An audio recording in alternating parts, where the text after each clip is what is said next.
ప్రార్థన చేసుకుందాం. దేవేసే వాక్యం ద్వారా మీరు మాతో మాట్లాడి మమ్మల్ని బలపరిచి స్థిరపరచమని యేసుక్రీస్తు నామములో అడుగుతున్నాను తండ్రి, ఆమేన్. హల్లెలూయా, హల్లెలూయా. రోమీలు రాసిన పత్రికలో మనం 4వ అధ్యాయంలో మనం చూస్తూ ఉన్నాం. ఈరోజు మనకు తెలుసు అతి ముఖ్యమైన రోజు మనకి ఏంటంటే, ఈరోజు మనం ఏం జరుపుకుంటా ఉన్నామంటే ఆయన పునరుత్థానం రోజుని మనము జరుపుకుంటున్నాం. ఆయన మన కొరకు చనిపోయిండు, మన కొరకు ఆయనే తిరిగి లేచిండు. దాన్ని మనం ఈరోజు జ్ఞాపకం చేసుకుంటా ఉన్నాము. ఆయన ఏమంటారు, సిల్వ సమాధి చేయబడ్డప్పుడు మనం ఇంతసేపు మన పాటలు పాడుకున్నాం, గీతం గీతం అనే పాటలు పాడుకుంటా ఉన్నాము. అన్నీ మనము అంటే ఆ సమాధిని మనం జ్ఞాపకం చేసుకుంటా ఉన్నాం. ఆయన తిరిగి లేచిండు అనేది మనము జ్ఞాపకం చేసుకుంటా ఉన్నాం. అయితే మనం బైబిల్లో చూసినప్పుడు ఎట్లుంటుందంటే, బైబిల్లో మనం కొత్త నిబంధనలు చూస్తూ ఉంటే ఏమైతే ఉంటుందంటే, కొత్త నిబంధన మొదలుకొని అపోస్తుల నుంచి మొదలుకొని మనం చూస్తూ ఉంటే ఏంటంటే, ఎక్కడైతే పునరుత్థానం గురించి ఎక్కడైతే చెప్పబడ్డదో అక్కడ గొప్ప రివైవల్ స్టార్ట్ అయినాయంట, గొప్ప విప్లవాలు స్టార్ట్ అయినాయంట. ఎందుకంటే ఎప్పుడైతే పునరుత్థానం గురించి ఎక్కడైతే చెప్పబడతా ఉందో అక్కడ జనాలంట వాళ్ళు మంచిగా కావడం స్టార్ట్ పెడతా ఉన్నారంట. హల్లెలూయా. వాళ్ళ జీవితంలో ఏమంటారు, స్వస్థతలు రావడం జరుగుతూ ఉందంట. వాళ్ళ జీవితంలో ఎదుగుదల అనేది వచ్చిందంట. అందుకే మనం చూస్తూ ఉంటే ఏంటంటే, ఎక్కడైతే మనం సువార్త అంటే ఏంటిదో కదా, సువార్త అంటే ఆయన పునరుత్థానం గురించి చెప్పడమేనంట. ఆయన యొక్క మన కోసం ఆయన ఏం చేసిండు, ఆ సిల్వల త్యాగము, ఆయన పునరుత్థానము గురించి చెప్పడమే సువార్తనంట. ఆ సువార్త ఎక్కడైతే వెళ్తుందో అక్కడ జనాలందరూ ఆశీర్వదింపబడ్డారంట. హల్లెలూయా, హల్లెలూయా. మనం ప్రతి ఆదివారము మనకి ఎప్పుడు టైం దొరుకుతుంది ఎప్పుడు మీటింగ్స్లో కూడా మనం ఎక్కువ దేని గురించి చూసుకుంటా ఉన్నామంటే ఆయన పునరుత్థానం గురించి చూసుకుంటా ఉన్నాం. హల్లెలూయా. ఆ పునరుత్థానం గురించి ఎప్పుడైతే వింటున్నామో అంట మనమంట మంచిగా అవుతూ ఉంటామంట, ఇంకా మన జీవితాలు బాగుపడుతూ ఉంటాయంట. సువార్త ఎక్కడికైతే వెళ్తుందో, సువార్త ఏ దేశానికైతే వెళ్ళిందో ఆ దేశం ఆశీర్వదింపబడ్డదంట. ఏ ఊరికైతే సువార్త వెళ్ళిందో ఆ ఊరు అంట ఆశీర్వదింపబడ్డదంట. హల్లెలూయా. ఈరోజు అదే సువార్త నీ ఇంటికి వస్తుంది, నీ ఇంట్లో ఉంది, నువ్వు మీ ఇంట్లో ఉన్నావు కాబట్టి నీ ఇల్లు ఆశీర్వాదంకి వచ్చిందట. హల్లెలూయా, హల్లెలూయా. అపోస్తుల కార్యంలో చూస్తూ ఉంటే, అపోస్తుల కార్యంలో వాళ్ళు చెప్పే వాక్యం ఇదే. వాళ్ళు ఎక్కడికి వెళ్ళినా ఒకటే వాక్యం చెప్తూ ఉంటారు. ఏంటంటే, యేసుప్రభు చనిపోయిండు తిరిగి లేచిండు. ఆయన పునరుత్థానం గురించి చెప్పినప్పుడు బైబిల్లో రాయబడి ఉంటుంది. అపోస్తుల కార్యం 4వ అధ్యాయంలో ఎప్పుడైతే వాళ్ళు పునరుత్థానం గురించి చెప్పినప్పుడు అంట అక్కడ 5,000 మంది రక్షణలోకి వచ్చారంట. హల్లెలూయా, హల్లెలూయా. మనం అనుకోవచ్చు పునరుత్థానం గురించి చెప్పినంత మాత్రంలో ఏమవుతుంది అక్కడ. పునరుత్థానం అంటే మనం ఈరోజు వచ్చి పాటలు పాడుకుంటున్నాము, ఏమంటారు మంచిగా సంతోషంగా ఇంతసేపు జై జై అని పాటలు పాడుకున్నాం. యేసుప్రభు నువ్వు లేచినవు దేవా, మృత్యుంజయుడా నీకే వందనం అని, మనం సర్వోన్నతుడా నీకే స్తోత్రం, అన్ని మంచి పాటలు పాడుకున్నాము. కాకపోతే నీకేంది అది, మనం పాడుతూ ఉన్నాం అది, కానీ అది నీకేం చేస్తూ ఉంది, అది అసలు ఎందుకంత గొప్పగా ఉంది. ఎందుకంటే చరిత్రలో ఎక్కడ చూసినా కానీ ఎక్కడైతే పునరుత్థానం గురించి ఎక్కడైతే చెప్పబడ్డదో అందరూ ఆశీర్వదింపబడ్డారంట. హల్లెలూయా, హల్లెలూయా. అసలు పునరుత్థానం గురించి చూసుకుందాం ఈరోజు. హల్లెలూయా. ఎందుకంటే పునరుత్థానం రోజు కాబట్టి మనం ఈరోజు చూసుకుందాము. నేను రోమీలు రాసిన పత్రిక 4వ అధ్యాయంలో మనం తీసినాము. 17వ వచనం చూసినట్టయితే అబ్రహాం గురించి మనం చూసుకుంటా ఉన్నాం. 17వ వచనం చూసుకుంటా ఉంటే, తాను విశ్వసించిన దేవుని ఎదుట అనగా మృతులను సజీవులుగా చేయువాడును లేని వాటిని ఉన్నట్టుగానే పిలుచువాడునైన దేవుని ఎదుట అతడు మనకందరికీ తండ్రి అయి ఉన్నాడు. ఇందును గూర్చి నిన్ను అనేక జనములకు తండ్రిగా నియమించుతిని అని వ్రాయబడి ఉన్నది. నీ సంతానం ఇలాగ ఉండునని చెప్పిన దానిని బట్టి తాను అనేక జనములకు తండ్రి అగునట్లు నిరీక్షణకు ఆధారము లేనప్పుడు అతడు నిరీక్షణ కలిగి నమ్మెను. మరియు అతడు విశ్వాసం నందు బలహీనుడు కాక రమారమి 100 ఏళ్ల వయస్సు గలవాడై ఉండి అప్పటికి తన శరీరము మృతతుల్యమైనట్టును శారాగర్భము మృతతుల్యమైనట్టును ఆలోచించెను. కానీ అవిశ్వాసం వలన దేవుని వాగ్దానం గురించి సందేహింపగా దేవుని మహిమపరిచి ఆయన వాగ్దానం చేసిన దాన్ని నెరవేర్చుటకు సమర్థుడని రూఢిగా విశ్వసించి విశ్వాసము వలన బలము నొందిండంట. అందుచేత అది అతనికి నీతిగా ఎంచబడినంట. హల్లెలూయా, హల్లెలూయా. దేవుడు ఇక్కడ అబ్రహాం గురించి చెప్తున్నప్పుడు అబ్రహాం దగ్గరికి దేవుడు వచ్చి నీకు ఒక కుమారుణ్ణి ఇస్తా అని చెప్తా ఉంటాడు. హల్లెలూయా. నీకు ఏమిస్తా అన్నాడు, ఒక కుమారుణ్ణి ఇస్తా, నీకు ఆ కుమారుడి నుంచి నీకు ఒక దేశాన్ని ఇస్తా అని చెప్తా ఉంటాడు. హల్లెలూయా. కానీ అప్పటికీ ఆయనకి ఒక్క కుమారుడు కూడా ఉన్నాడు. ఎవరు ఆయన సంతానం ఇంకా రాలేదు. ఇంకేందంటే ఆయన కానీ షారా కానీ వాళ్ళకు పిల్లలు పుట్టేది లేదంట. కానీ దేవుడు చెప్తా ఉన్నాడు నీకు ఒక జనాంగాన్ని ఇస్తా, నీకు ఒక దేశాన్ని ఇస్తా అన్నప్పుడు అంట ఇక్కడ బైబిల్లో రాయబడి ఉంది, రోమీలు రాసిన పత్రికల 17వ వచనంలో, తాను విశ్వసించిన దేవుడు అనగా మృతులను సజీవులుగా చేయువాడును లేని వాటిని ఉన్నట్టుగాను చేయువాడంట. హల్లెలూయా. అబ్రహాం నమ్ముతా ఉన్నాడు. అంటే ఏమని నమ్ముతా ఉన్నాడు అంటే మృతులని సజీవులుగా చేసేవాడంట. ఇంకేంటిదంట, లేని వాటిని ఉన్నట్టుగా పిలిచేవాడైనా దేవుని ఎదుట అతడు మనకందరికీ తండ్రి ఉన్నాడు. హల్లెలూయా, హల్లెలూయా.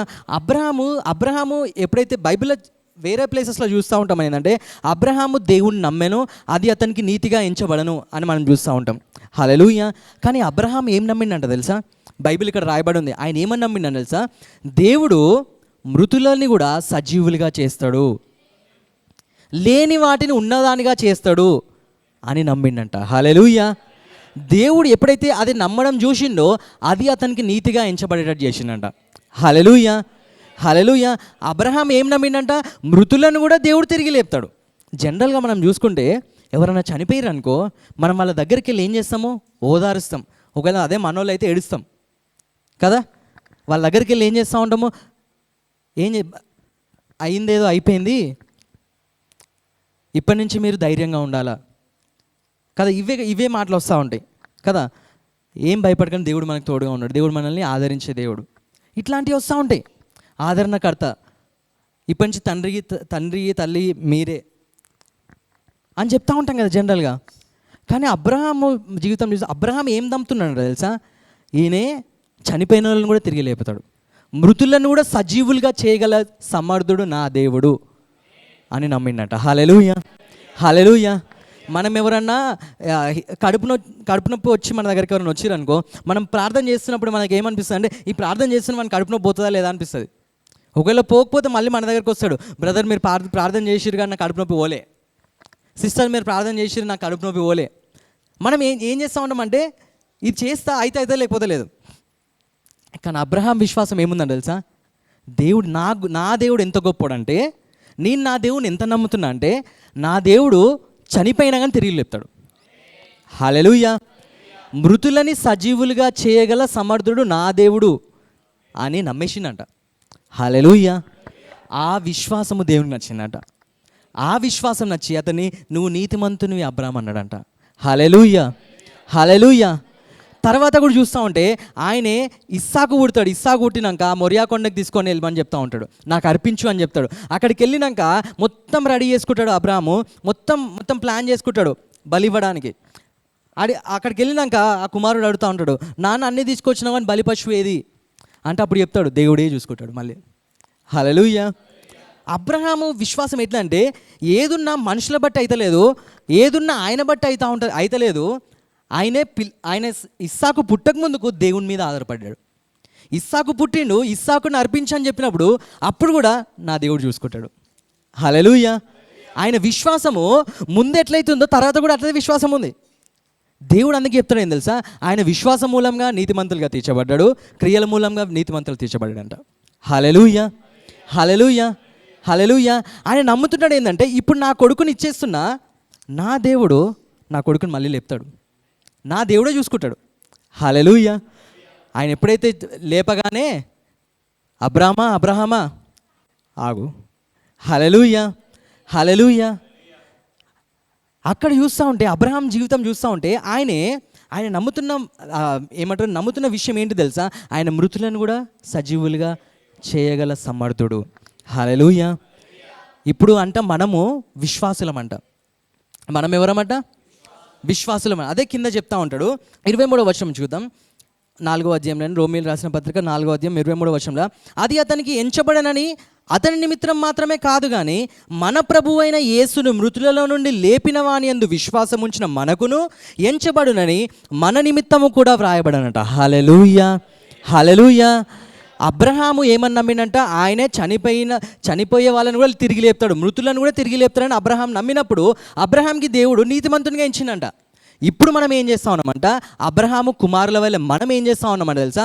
మన యేసు ప్రభుని మనమంట ఆ దేవుని నమ్ముతా ఉన్నామంట. ఏమని నమ్ముతా ఉన్నామంట? నా కోసం యేసు ప్రభుని చనిపోయి తిరిగి లేపిండు. హల్లెలూయా. ఇక్కడ బైబిల్ ఏమనుంది? మన ప్రభు అయిన యేసు మృతులలో నుండి లేపిన వాని యందు విశ్వాసం ఉంచుతున్నామంట మనం. హల్లెలూయా. యేసు ప్రభు మన కోసం చనిపోయిండు. యేసు ప్రభు మన కోసం చనిపోయి ఆయన తిరిగి లేచిండు. ఎవరి కోసం లేచిండు? ఎవరు లేపారు? నా దేవుడు. హల్లెలూయా, హల్లెలూయా. అబ్రహాం విశ్వాసం ఏంది? అబ్రహాం ఏమని నమ్ముతా ఉన్నాడంట? నా దేవుడు చనిపోయినా తిరిగి లేపుతాడు.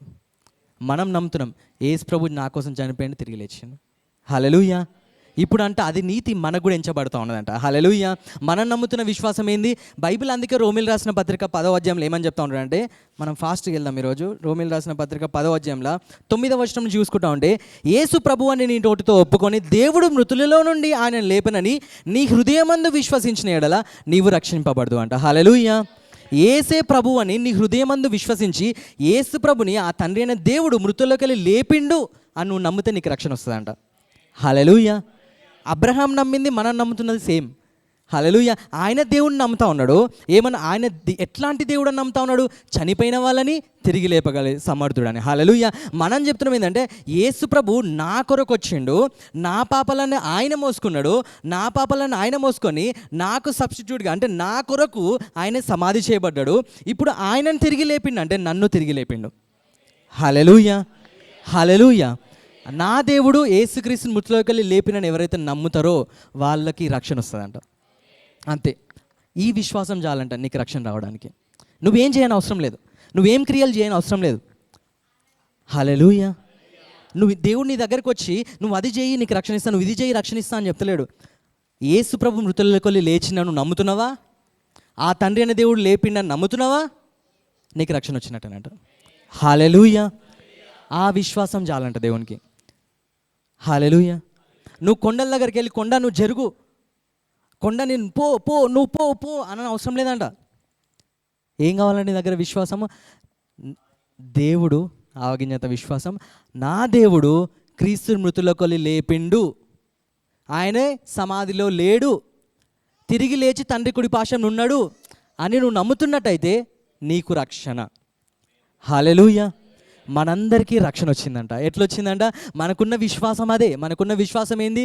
దేవుడు మృతుల నుండి సజీవులుగా చేయగల సమర్థుడు. హల్లెలూయా, హల్లెలూయా.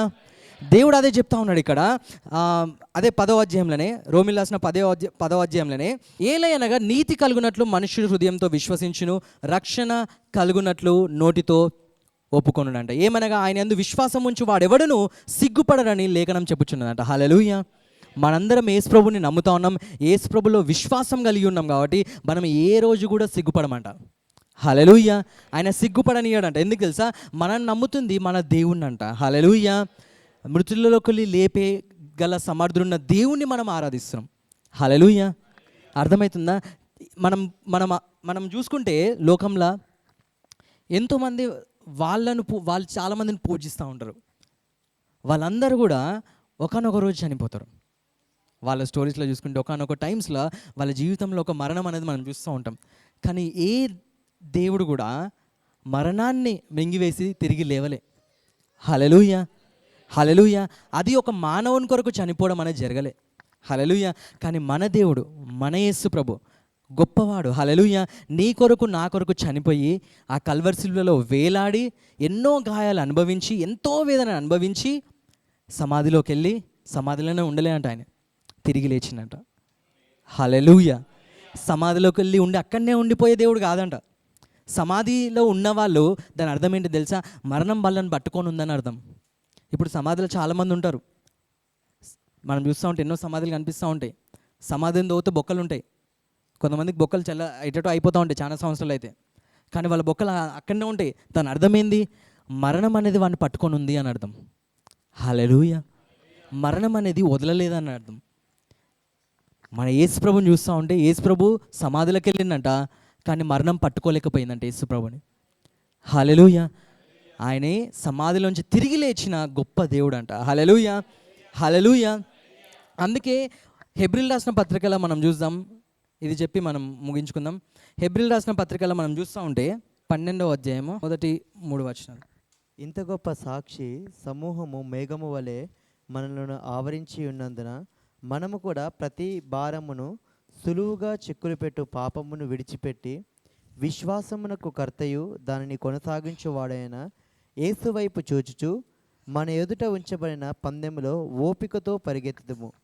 ఆయన తన ఎదుట ఉంచబడిన ఆనందము కొరకైన అవమానమును నిర్లక్ష్యపెట్టి సిలువను సహించి దేవుని సింహాసనము యొక్క కుడిపార్శ్వమున ఆసీనుడై ఉన్నాడు. చాలు. హల్లెలూయా. హెబ్రీలు రాసిన పత్రికలో మనం చూస్తూ ఉంటే పౌలు మనకి చెప్తా ఉన్నాడు ఇక్కడ. మనం హెబ్రీలు రాసిన పత్రికలో చూస్తూ ఉంటే 11వ అధ్యాయం తర్వాత 12వ అధ్యాయం వస్తుంది. 11వ అధ్యాయంలో మనం చూస్తూ ఉంటే ఏంటంటే మొత్తం 11వ అధ్యాయం మొత్తం మనము విశ్వాస వీరులను చూస్తూ ఉంటాం. మనం విశ్వాసంలో వాళ్ళు ఎంత స్థాయికి దేవుడు తీసుకెళ్ళిండు, వాళ్ళు దేవుడిని నమ్మినప్పుడు దేవుడు వాళ్ళని ఎంత స్థానంలో ఏ స్థానంలో పెట్టినని చెప్పేసి మనం 11వ అధ్యాయం మొత్తంలో విశ్వాస వీరులని అంటే హీరోస్ని మనం చూస్తూ ఉంటాం. బైబిల్ హీరోస్ని మనం 11వ అధ్యాయం మొత్తంలో చూస్తూ ఉంటాం. మనం చూస్తూ ఉంటే నోవా, మోషే, అబ్రహాము, ఇంకా చాలామంది ఉంటారు. మనం చూసుకుంటూ పోతే మస్తు మంది ఉంటారు అక్కడ. వాళ్ళందరూ వాళ్ళ జీవితంలో వాళ్ళు దేవునిలో విశ్వాసం పెట్టినంట. ఆ టైంలో దేవుడు వాళ్ళని గొప్ప చేసిండట. వాళ్ళని సిగ్గుపడనీయక వాళ్ళని విడిచిపెట్టినట్టు ఎక్కడ లేదు. హల్లెలూయా. వీళ్ళందరూ అంట ఏదైతే 11వ అధ్యాయంలో చూస్తున్న వీళ్ళందరూ మనం చూస్తూ ఉంటే వాళ్ళు మానవ సంబంధులు. అంటే అందరూ ఆదాం నుండి వచ్చిన వాళ్ళు. అందుకే మనం చూస్తూ ఉంటే 11వ అధ్యాయంలో మొత్తం ఎట్లుంటుంది అంటే మానవ సంబంధమైన ఏమంటారు వాళ్ళ విశ్వాసంని మనం చూస్తూ ఉంటాం 11వ అధ్యాయంలో. అంటే అబ్రహాము కానీ, మోషే కానీ, యోసేపు కానీ వీళ్ళందరినీ గురించి చూసుకుంటే వాళ్ళందరూ ఆదాం నుండి వచ్చిన సంతానం కదా. ఆదాం నుండి వచ్చిన సంతానం వాళ్ళు విశ్వాసం పెట్టినప్పుడు దేవుడు వాళ్ళ జీవితంలో ఎంత గొప్ప కార్యాలు చేసిన అనేది మనం చూస్తూ ఉంటాం. హల్లెలూయా. అయితే పౌలు చెప్పుకుంటా వాళ్ళందరి గురించి చెప్తాడు 11వ అధ్యాయంలో మొత్తం చెప్పి 12వ అధ్యాయం ఎంత మంచిగా స్టార్ట్ చేస్తూ ఉంటాడంటే ఇంత గొప్ప సాక్షి సమూహము మేఘము వలె మనల్ని ఆవరించి ఉన్నందున మనము కూడా ప్రతి భారమును సులువుగా చిక్కులు పెట్టు పాపను విడిచిపెట్టి విశ్వాసమునకు కర్తయు దానిని కొనసాగించువాడనైన యేసు వైపు చూచుచు మన ఎదుట ఉంచబడిన పందెములో ఓపికతో పరిగెత్తుదము. హల్లెలూయా. 11వ అధ్యాయం మొత్తము వాళ్ళ గురించి చెప్పి 12వ అధ్యాయం ఎట్లా స్టార్ట్ చేస్తూ ఉండండి ఇంత గొప్ప సాక్షి సమూహం మనకున్నదంట. హల్లెలూయా. అంటే మనం చూస్తూ ఉంటే ఇప్పుడు చాలా వరకు మనం కూడా ఇది పాటిస్తూ ఉంటాం. ఏంటంటే మనము సండే సర్వీస్లో కూడా చాలా మందిని సాక్ష్యం అని చెప్తూ ఉంటాం. సాక్ష్యం చెప్పండి సిస్టర్స్, సాక్ష్యం చెప్పండి బ్రదర్స్ అని. ఎందుకు సాక్ష్యం చెప్పడం ఇంపార్టెంట్ అంటే వాళ్ళు సాక్ష్యం చెప్పినప్పుడు ఏమవుతూ ఉంటుందంటే పక్క వాళ్ళకి విశ్వాసం అనేది కలుగుతూ ఉంటుంది. వాళ్ళ సాక్ష్యం ఎందుకు వచ్చింది, వాళ్ళ జీవితంలో వాళ్ళు విశ్వాసం పెట్టారు కాబట్టి దేవుడు వాళ్ళ జీవితంలో కార్యం చేసిండు.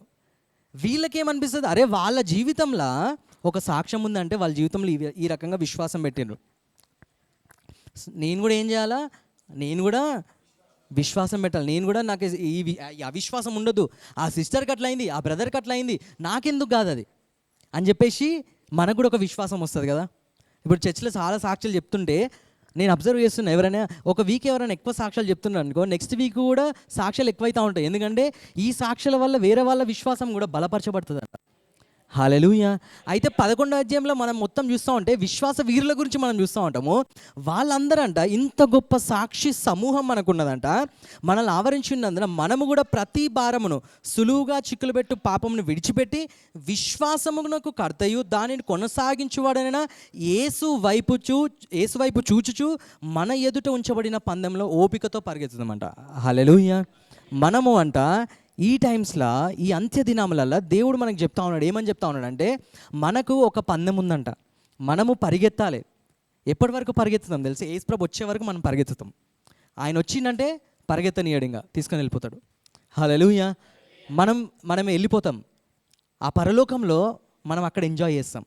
కానీ అప్పటి వరకు మన అందరం అంట ఒక పరుగు పందెంలో ఉన్నామంట. ప్రతి ఒక్కరికి ఒక్కొక్క ఏమంటారు ఒక్కొక్క పని ఉందంట.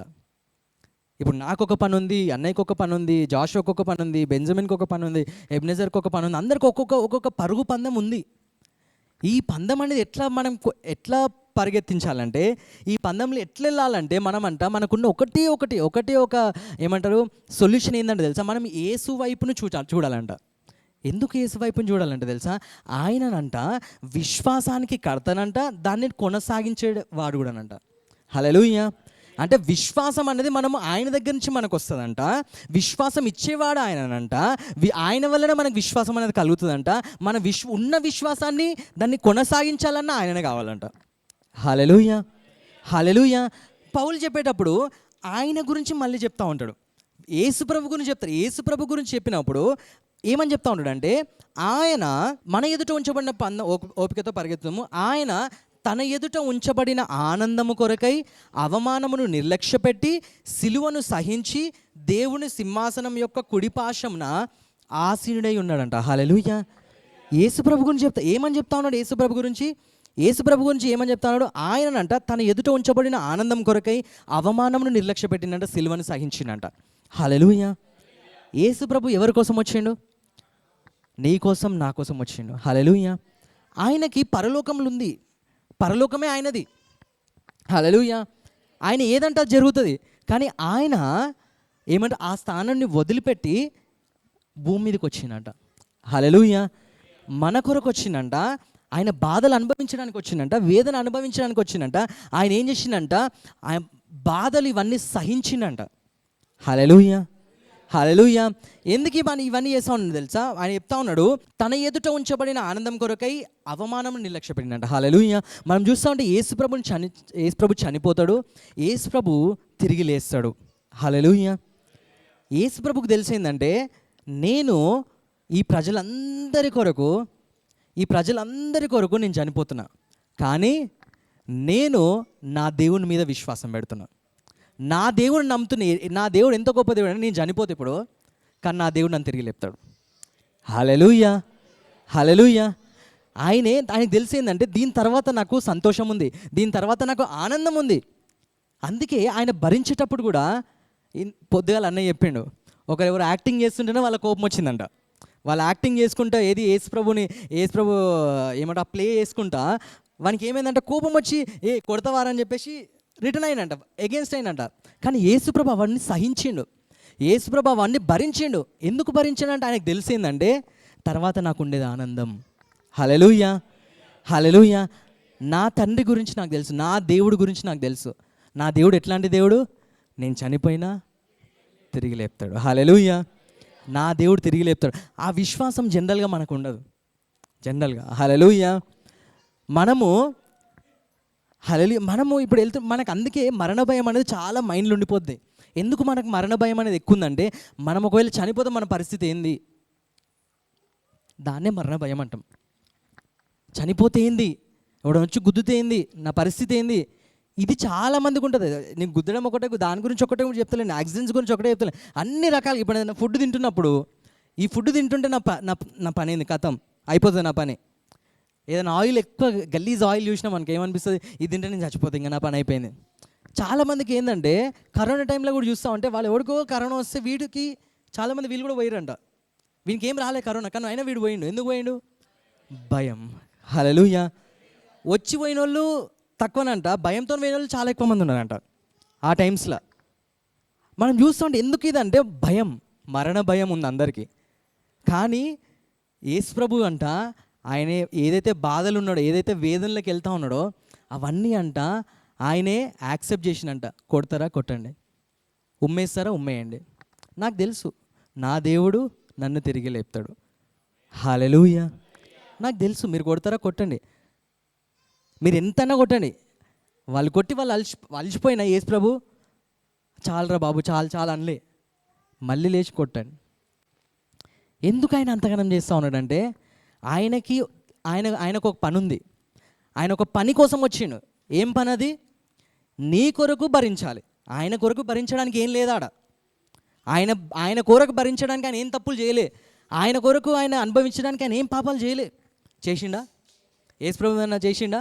యేసుప్రభు ఏమన్నా తప్పులు చేసిండా? యేసుప్రభు ఏమన్నా మాటలు అన్నాడా? గలీజ్గా మాట్లాడేటోళ్ళు గలీజ్గానే సమాధానం చెప్తాడు యేసుప్రభు. అట్లా అని చెప్పేసి అమాయకులను ఎప్పుడు తిట్టి పంపించినట్లేదు. ఫరిసీయులను వీళ్ళని తిట్టి పంపిస్తాడు. ఓ సర్ప సంతానమా అంటాడు. ఎందుకు వాళ్ళని అనాలి? హల్లెలూయా. ఎప్పుడు కూడా యేసుప్రభు ఒక్కసారి కూడా ఆయన నోట నుండి చెడు మాటలు వచ్చినట్టు ఎక్కడ ఉండదు. హల్లెలూయా. ఆయన ఎక్కడ తప్పు చేయలే, ఆయనలో పాపం లేదు. ఆయన పాపాల కొరకు ఆయన భరించడానికి ఆయన దగ్గర పాపాలు లేవు, కానీ అయినా భరించిండు. ఎందుకు? అదొక పని, అదొక పరుగు పందెం. హల్లెలూయా. అదొక బిజినెస్, దేవుడు తనకిచ్చిన ఒక పని అది. హల్లెలూయా. అందుకే ఆయన 12 సంవత్సరాల వయసులోనే ఆయన క్లారిటీ ఉంది.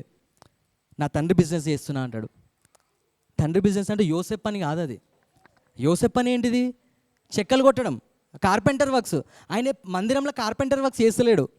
ఆయన ఏం పని చేస్తుండు, అక్కడున్న వాళ్ళతోని తర్కిస్తూ ఉన్నాడంట, క్వశ్చన్స్ అడుగుతా వాళ్ళని క్వశ్చన్స్ అడుగుతూ ఉన్నాడంట, వాళ్ళ క్వశ్చన్స్కి ఆన్సర్స్ చెప్తా ఉన్నాడంట. హల్లెలూయా. వాళ్ళందరూ వచ్చి మరియా వీళ్ళందరూ వచ్చి ఏడికి పోయినావు యేసు అని అంటే, నా తండ్రి పని నేను చేస్తూ ఉన్నా. హల్లెలూయా. ఆయన వచ్చింది యోసేపు పని చేయడానికి కాదు, ఆ తండ్రి పని చేయడానికి. హల్లెలూయా.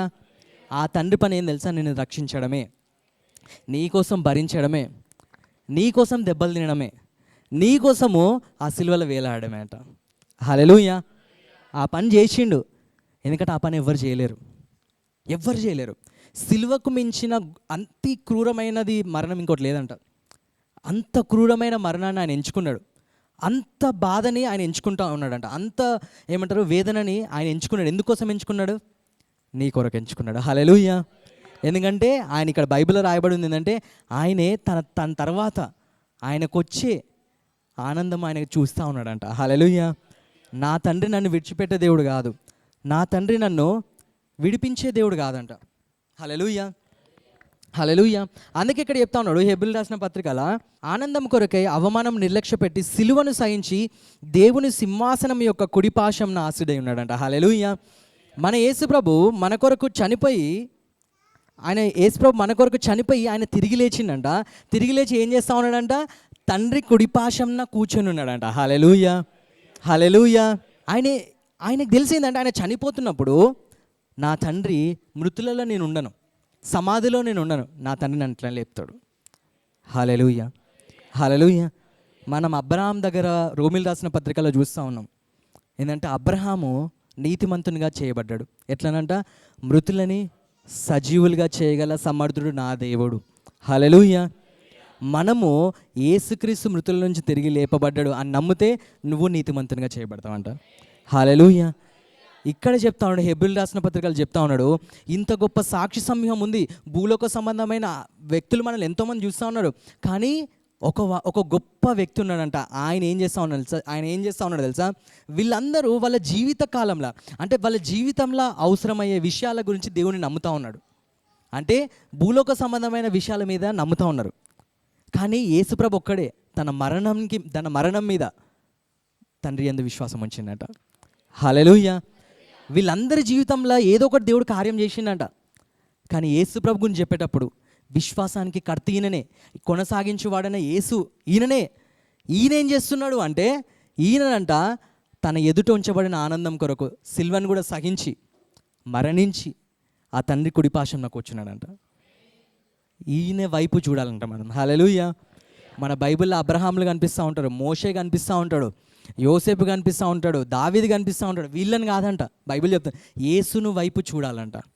ఈయననే విశ్వాసానికి కర్త, విశ్వాసంని కొనసాగించేవాడంట. హల్లెలూయా. హల్లెలూయా. అదే చెప్తా ఉన్నాడు ఏంటంటే, ఆ దేవాది దేవుడు అంట, ఆ యేసు ప్రభు అంట విశ్వాసంతో ఉన్నాడంట. అందుకే చెప్తున్నాడు ఏంటంటే, మనం కూడా అందుకే కింద చెప్తా ఉన్నాడు, ఏమని చెప్తా ఉన్నాడు? మీరు అలసట పడకయు మీ ప్రాణము విసుకకయు ఉండునట్లు పాపాత్మలు తనకు వ్యతిరేకంగా చేసుకున్న తిరస్కారం అంతయు ఓర్చుకొనిన ఆయనను తలంచుకోవాలంట. హల్లెలూయా. హల్లెలూయా. మీరు అలసట పడకు, మీ ప్రాణములను విసుకక ఉండునట్లు పాపాత్మలు తనకు వ్యతిరేకంగా చేశారంట. హల్లెలూయా. యేసు ప్రభుని కొట్టిన వాళ్ళు అందరూ మంచోళ్ళు కాదు. అంటే దాని అర్థం ఏంటంటే, మనందరం పాపాత్ములమే, ఎవ్వడూ నీతిమంతుడు కాదు, ఆయన ఒక్కడే నీతిమంతుడు. హల్లెలూయా. మనందరం పాపులమే. అట్లాంటిది ఇప్పుడు ఒక చెడ్డోని మనం జనరల్ చూస్తుంటే, ఒక చెడ్డోని రోడ్డు మీద కొడుతున్నప్పుడు మనకి ఎంత కాదనుకుని ఒక సాటిస్ఫాక్షన్ ఉంటుంది. ఒక చెడ్డోని అంటే వాడు ఏదైనా తప్పు పని చేసిండు అనుకో, వాడిని కొడుతున్నప్పుడు అది కూడా గాయమే, అది కూడా దెబ్బనే, కానీ అయినా మనకి ఏదో ఒక సాటిస్ఫాక్షన్ ఉంటుంది. అమ్మయ్య మంచిగా అనిపిస్తుంది నాకని. కొందరు మనం ఫోన్లలో కూడా చూస్తూ ఉంటే, ఎవడన్నా బండి మీద ఫాస్ట్గా ఇట్లా వంపుకుంటూ పోయి సడన్గా కింద పడ్డాడు అనుకో, ఇన్స్టాగ్రామ్లో కమెంట్లో పెడతా ఉంటారు. ఏమని పెడతా ఉంటారు? సాటిస్ఫాక్షన్ లెవెల్ అని పెడతా ఉంటారు. సాటిస్ఫాక్షన్ మస్తుంది, 100% సాటిస్ఫాక్షన్ ఉందని పెడతారు. ఎందుకు? వాడు అంతగానం తిరిగిండు కదా, ఎందుకు అంతగానం పోవాలి, పడ్డది మంచిగా అయింది వీనికి అని అనుకుంటాం జనరల్గా. ఇప్పుడు మన పక్కన చూడండి జయ్యనం అయింది అనుకో, వాడిని ఏమంటాం మనము? వీడేనో కాడ వాడాలి రా, వీనికి అప్పుడు అర్థమవుతుంది. అట్లా అది మనము ఆడేమైనా మంచోడు కాకపోతే, వాడేమైనా గలీజ్ పనులు చేస్తే మనము ఇట్లా అయితే బాగుండు, ఇట్లా అయితే బాగుండు అని ఆటోమేటిక్గా మనం అట్లా అనుకుంటాం. గలీజోళ్ళమే మనం నిజంగానే అట్లా అనుకుంటాం. వానికి దాకేది దెబ్బలే, మంచోనికి దాకేది దెబ్బలే, చెడ్డోనికి దాకేది దెబ్బలే, అందరికైనా దెబ్బలే. వాడు బాధ అనుభవిస్తాడు, వీడు బాధ అనుభవిస్తాడు. యేసు ప్రభుని ఇక్కడ అంట ఆయనని కొట్టినోళ్ళు పాపాత్ములు, ఆయన ఒక్కడే మంచోడు, ఆయన ఒక్కడే నీతిమంతుడు. నిజంగా ఆ ప్లేస్లో మనం ఉంటే మనం చెప్తున్నాం కదా, ఆయన అసలు ఏమంటారు ఆ క్రూసిఫిక్షన్ దానిలోకి మనం వెళ్ళాం. ఫస్ట్ ఒకడు వస్తాడా సైనికులు వస్తారు యేసుప్రభుని పట్టుకోవడానికి. యేసు ఎవరు అంటే నేనే అని చెప్తా ఉంటాడు యేసుప్రభు. నేను తీసుకెళ్ళడానికి వచ్చినామంటే అంత సీన్ లేదు, నేను ఒక్కనే నీతిమంతుడు, మీరు అందరు పాపాత్ములు అనగానే ఆయన మంటలు వచ్చి మొత్తం అందరు చచ్చిపోతుండే. అర్థమవుతుందా? ఎందుకంటే ఆయన ఒక్కడే చెప్పుకోవాలంటే ఆయన ఒక్కడే నీతిమంతుడు. హల్లెలూయా. అక్కడ ఎవ్వరూ నీతిమంతులు కాదు, అందరూ పాపులే.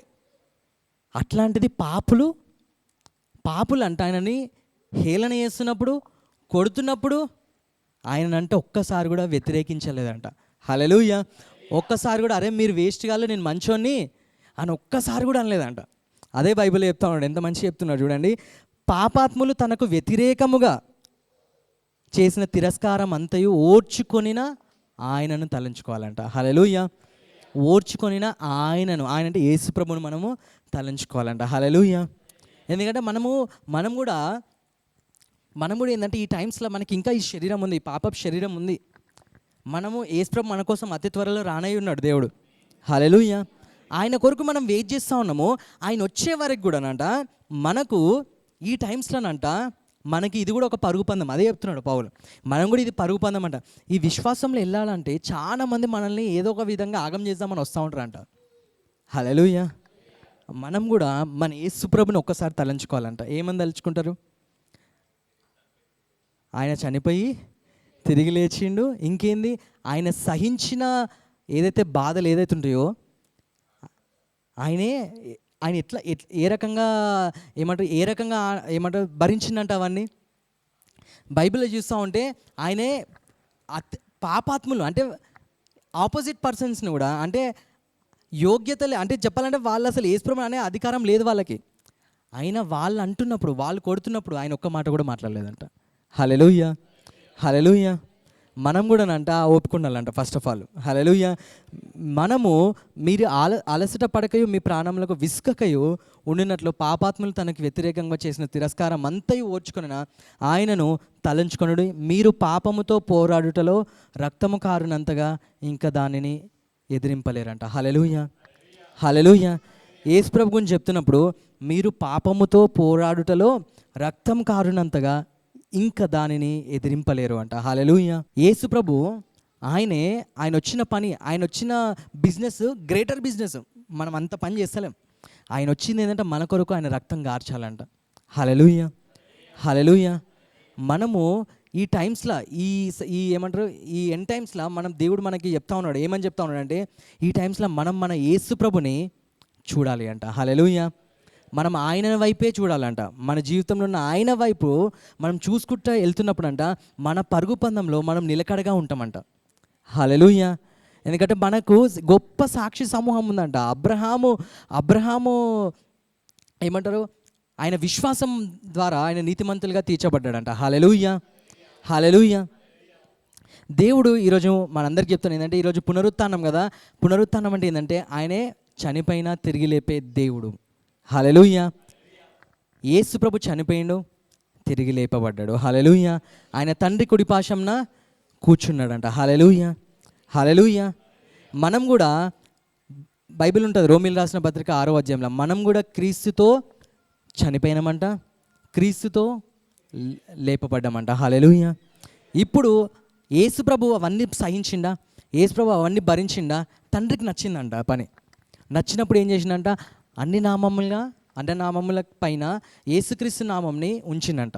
హల్లెలూయా. అన్ని నామముల కన్నా పైనామం ఉంచిందంట. తండ్రి కుడిపార్శ్వంలో కూర్చోబెట్టుకున్నాడంట. హల్లెలూయా. ఇప్పుడు మనకు ఆ స్థానం ఇచ్చిందంట. ఇప్పుడు మనం ఆ స్థానంలో ఉన్నామంట, తండ్రి కుడిపార్శ్వంలో స్థానంలో ఉన్నామంట. హల్లెలూయా. మనం ఇప్పుడు, అందుకే ఈ రోమిల్ రాసిన పత్రికలు చెప్తున్నానంటే, ఇప్పుడు మీరు మృతుల్లోకి నుంచి తిరిగి లేచారు కదా, ఇప్పుడు మీ జీవితం అనేది కొత్త జీవితం అంట, పాత జీవితం కాదంట. ఇప్పుడు మనం బ్రతుకుతుంది క్రీస్తులో బ్రతుకున్నాం కాబట్టి, క్రీస్తు ఏ విధంగా అయితే ఉంటాడో మనం కూడా ఈ లోకంలో ఆ విధంగానే ఉండాలంట. హల్లెలూయా. కొత్త జీవితం గడపాలి అని చెప్తా ఉన్నాడు పౌలు. హల్లెలూయా. మనం కూడా ఈ రోజు నుండి కొత్త జీవితంలోకి అడుగుపెట్టును గాక. ఎందుకంటే మనం ప్రతి క్షణం తలుచుకోవాల్సింది యేసుప్రభునంట. మన జీవితంలో మన విశ్వాసాన్ని పెంపొందించి, అంటే పెరిగించేది యేసుప్రభునంట, ఆ విశ్వాసాన్ని నడిపించేది యేసుప్రభునంట. హల్లెలూయా. హల్లెలూయా. మనం యేసుప్రభుని తలుచుకుందామా, నిన్ను నువ్వు తలంచుకుంటావా? యేసుప్రభుని వైపు చూద్దాం. హల్లెలూయా. ఆయన వైపు చూస్తే ఎట్లుంటుందంటే, మనం ఆయనతో ఉంటే చాలంట. హల్లెలూయా. మనం ఆయనతో ఉంటే మనకి జీవితంలో చాలంట. మనం ఆ పరుగు పందెంలో నడుచుకుంటూ వెళ్ళిపోతూ ఉంటాం. హల్లెలూయా. దేవుడు మన అందరికి ఒక్కొక్క పని ఇచ్చింది, ఆ పనిని మనం చూసుకుంటా వెళ్తూ ఉంటామంట. హల్లెలూయా. హల్లెలూయా. మనం కొద్ది క్షణాలు మనం కళ్ళు మూసుకుందాము. మన యేసు ప్రభు మన కోసం చేసిన ఆ త్యాగాన్ని జ్ఞాపకం చేసుకుంటూ, ఆయన మన కొరకు తిరిగి లేచిండు. మృతుల నుంచి తిరిగి లేపిన ఆ యేసును మనం నమ్ముతూ ఉన్నాం కాబట్టి, కొద్ది సమయము మనం దేవుణ్ణి ధ్యానిద్దాము. ఆయన పొందిన దెబ్బల చేత మనకు స్వస్థత కలుగుచున్నది కాబట్టి మనందరం చెప్దాము కొన్ని మాటలు దేవునితోని, పాఠపూర్వకంగా మనం దేవునికి చెప్దాము. దేవా, నీతో నేనుంటే చాలు దేవా. దేవా, నాకు ఇంకేమీ నాకు ఈ జీవితంలో అవసరం లేదు దేవా. దేవా, నా జీవితంలో నేను ఎంతగానో దేవా ఈ లోకంని వెతికిన దేవా, కానీ నాకు ఎక్కడ సమాధానం దొరకలే, ఎక్కడ నెమ్మది దొరకలే ప్రభా. దేవా, నేను నీతో ఉండాలనుకున్న దేవా, నిన్ను ప్రేమిస్తా దేవా, లోకంని కాదు దేవా అని మనం ఈ మాటలు చెప్దామా? నీతో నేను జీవిస్తానే కలకాలము, నిన్నే నేను ప్రేమిస్తానే చిరకాలము. లోకంలో నేనెన్నో వెతిగా అంతా శూన్యము, చివరికి నువ్వే నిలిచావే సదాకాలము. ఇంకోసారి, నీతో నేను జీవిస్తానే సదాకాలము, నిన్నే నేను ప్రేమిస్తానే చిరకాలము. లోకంలో నేనెన్నో వెతికా అంతా శూన్యము, చివరికి నువ్వే నిలిచావే సదాకాలము. నిన్ను విడువను దేవా నా ప్రభువా, నా ప్రాణనాదా, నీ చేతితో మలచి నన్ను విరచి సరిచేయునాదా. నిన్ను విడువను దేవా నా ప్రభువా, నా ప్రాణనాదా, నీ చేతితో మలచి నన్ను విరచి సరిచేయునాదా.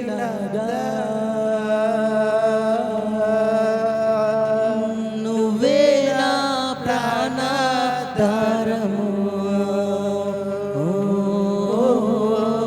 నువ్వే నా జీవాధారము,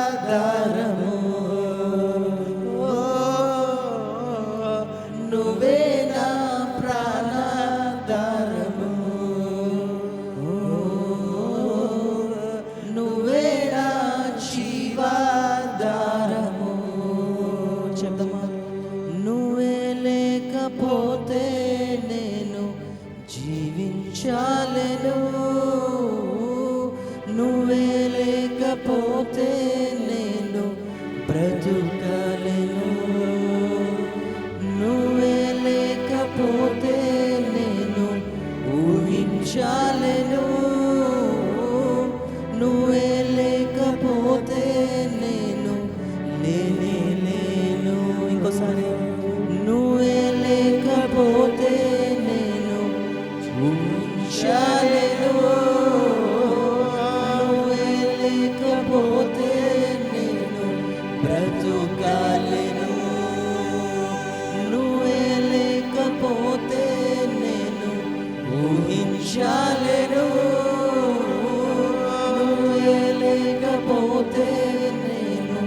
యుగమై గడిచిన జీవితము, చెదరిన నా బ్రతుకే నిన్ను వెతికే నీ తోడు కోసం.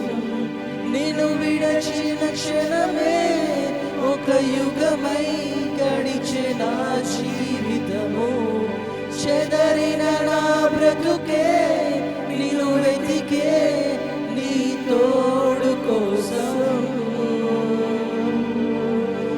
నువ్వే నా ప్రాణాధారము యేసయ్యా, నువ్వే నా జీవాధారము పునరుత్థానుడా, నువ్వే నా ప్రాణాధారము యేసయ్యా, నువ్వే నా జీవాధారము. ఏముంది మనలో? ఏమి ఉంది నాలో నాదా ఇంతగా నన్ను ప్రేమించుటకు? ఏమి ఉంది నాలో నాదా ఇంతగా నన్ను భరించుటకు? ఏమి ఉంది నాలో నాదా ఇంతగా నన్ను ప్రేమించుటకు? ఏమి ఉంది నాలో నాదా ఇంతగా నన్ను దీవించుటకు? నన్ను విడిచిపోవు యేసయ్యా, ఎన్నడు ఎడబాయవు నన్నయ్యా. ఓ నన్ను విడిచిపోవు యేసయ్యా, ఎన్నడు ఎడబాయవు నన్నయ్యా.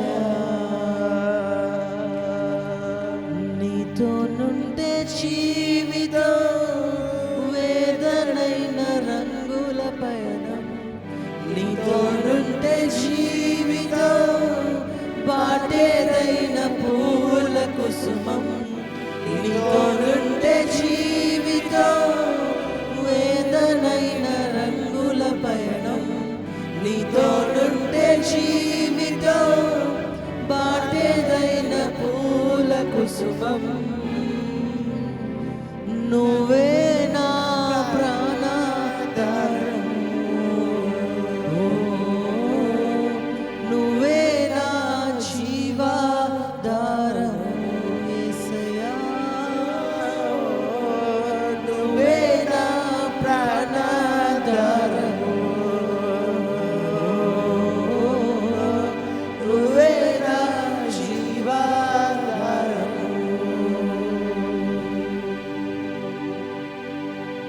ఈ వాక్యం దేవుడు దీవించును గాక.